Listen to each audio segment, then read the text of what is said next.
Call of Duty. Love it or hate it, there's no denying the impact this series has had on the hobby of gaming. Unfortunately though, when something is successful enough, people tend to have a bad habit of copying said successful thing in order to steal its ideas and take all of its customers.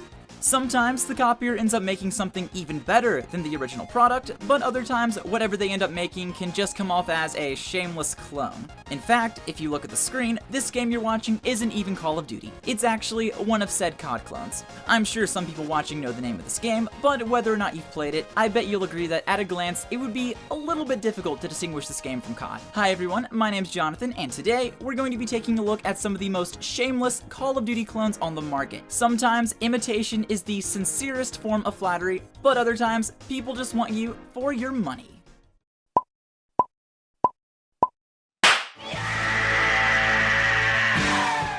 I'll say this up front, I used to be a COD hater back in the day. For me, Halo 3 was always cooler than COD, and I was just more of a fan of sci-fi over modern military. However, I've matured a little bit since my middle school days, and even though I'm still not the biggest fan of the series, it's obviously a fun game, and no one should be made fun of for liking COD, seriously. So with that bit of soapbox out of the way, I feel I can safely say that Call of Duty is actually a pretty fun game, but sometimes I feel like it's too successful for its own good. The games sell millions of copies every single year, so it's no surprise that other companies with a bit more of a lower sales number would want to take notes and raise their profits as well. Unfortunately, that does mean that certain games that were once praised for being tactical and strategic have dumbed themselves down to try and reach mass market appeal. Enter Ghost Recon Future Soldier. Now, unlike a lot of other games on this list, Future Soldier is not a one-to-one ripoff of the COD series. This game series actually does a lot of things differently, but this is an example of a game simplifying itself to try and be more like COD in order to make more money. The Ghost Recon series is all about being smart and coordinating attacks with your squad, and although the skeleton of the series is still there, you can clearly see compromises being made to try and be more like Modern Warfare. I'm not going to go into a full analysis on the things the game's changed, but I think what I'm trying to say can be nicely summarized by a review I found for the game by the website Absolute Games. A few years ago, we had three very distinct shooter franchises: Call of Duty, Battlefield, and Ghost Recon. Now we have just one: Call of Duty from Activision, Call of Duty from EA, and Call of Duty from Ubisoft. That's a little bit harsh, but I can definitely see where they're coming from. And just to seal the deal, I searched games like Call of Duty into Google Images, and Ghost Recon Future Soldier was the very first image to pop up. The internet has spoken. Hashtag COD clone. Here's a question for all you kids at home. What happens to a company when they put all of their money into a super expensive science fiction shooter, and it doesn't sell nearly as well as they hoped it would? Do they A, file for bankruptcy, B, throw more money at the problem, C, make Guitar Hero games, or D, give up on making games altogether and become coal miners? If you chose secret answer E, become Call of Duty, then you are correct. Good job. Warface is a free-to-play, first-person shooter from the company Crytek, previously known for the Crysis games, which I am a fan of, by the way. And this game, Warface specifically, doesn't have a single original bone in its body. Wait, I take that back. Sometimes dirt gets in your face when there's an explosion, so I guess that's pretty neat. It's absolutely shocking how similar these two games are, and it's even more surprising that this game is apparently moderately successful, even though it's just a COD clone. Perhaps it's because it's a free-to-play game, and when you compare a $60 COD game to a free game that's like COD, I can see how it would be a tempting option. There's really nothing else I can say about this game, because if you've played Call of Duty, then you've played Warface. I can't knock the game too hard though, because sometimes it's better to have something like COD than no COD at all.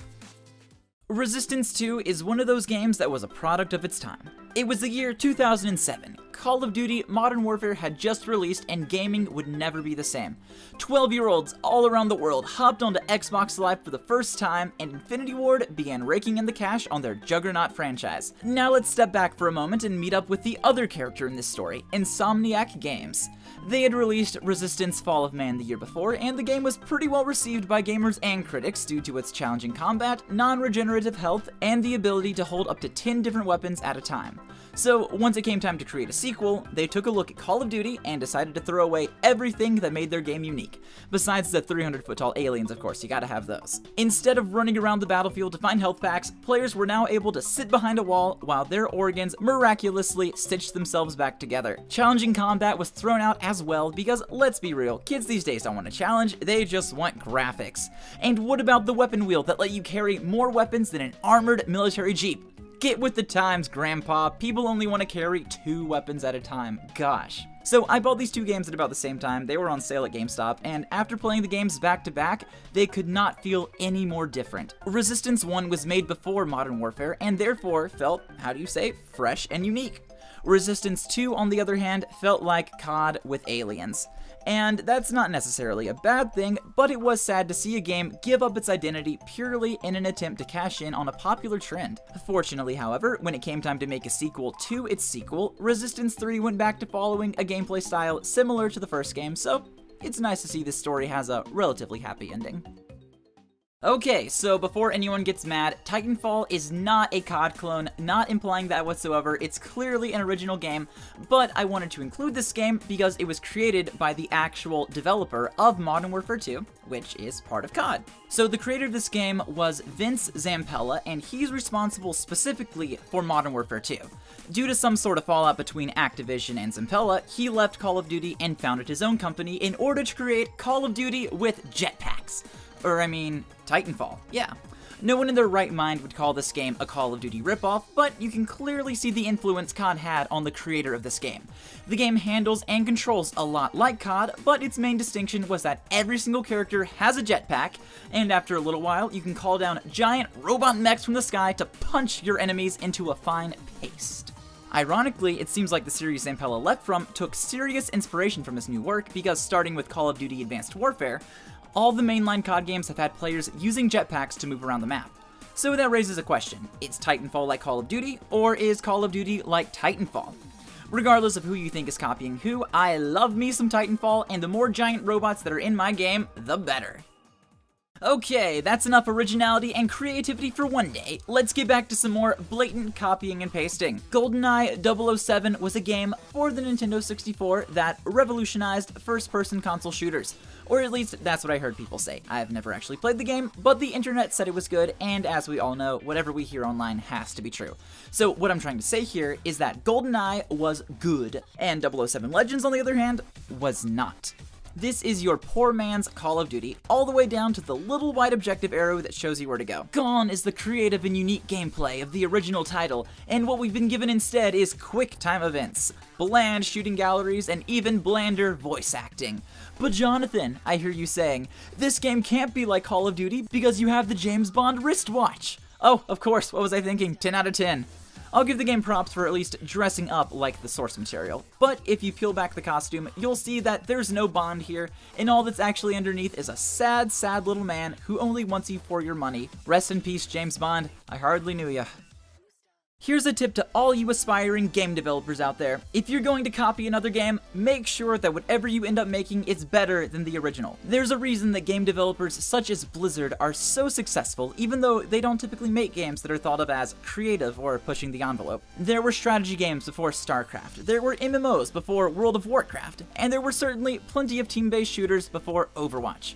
What Blizzard is good at, though, is taking something that already exists and then creating something that is of higher quality than anything else on the market. For example, take a look at the class-based shooter Battleborn. Battle what? Yeah, you probably don't remember it. So it's a team-based shooter just like Overwatch, and it actually came out before that game, but everyone plays Overwatch instead because the gameplay is tighter, the graphics are cleaner, and the game is just a lot more fun. In short, nobody cares if you created the horse-drawn carriage if someone took your idea and created the Lamborghini. You can complain all you want that it was your idea first, but if someone took your idea and improved on it, then there's no longer any reason to buy your inferior product.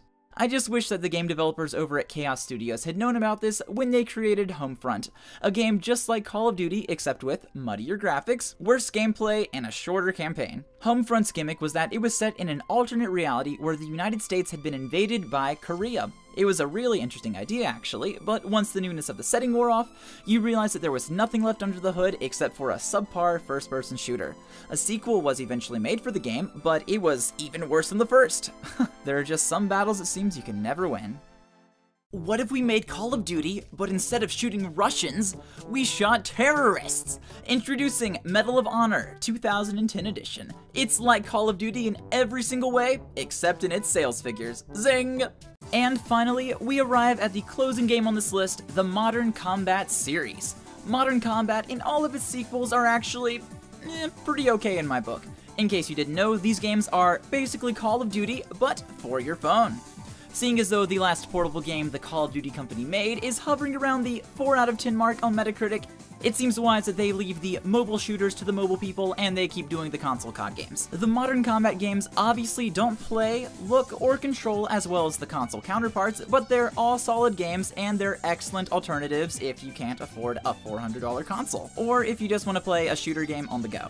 They've even got online multiplayer, which I tried once and never touched again, but that's only because I'm part of the snobby PC master race and have a computer that I can play real Call of Duty on. Currently though, however, I'm kind of into Overwatch, so COD's taking a backseat for the time being. Again though, if money is an issue, but you still want your COD fix, try these mobile games out. They're about $7 a pop, and by my calculations, that means these games are about 74.29 times cheaper than a $60 COD game, plus your $400 console, plus your $60 online pass, plus a $60 wireless controller when you inevitably break your first one because some 12-year-old called you a noob and you got mad. RIP.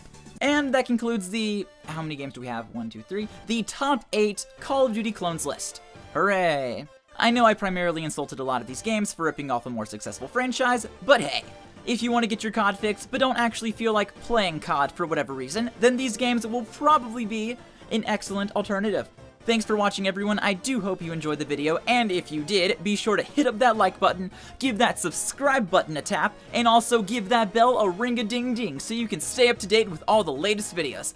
Also, I would love to hear about your guys' favorite or least favorite COD clones, so be sure to leave those in the comments, okay? And I think that's about it for this episode. I've rambled for long enough. Hope you guys have a wonderful rest of your day, evening, afternoon, and I will see you all later. Stay beautiful, everyone.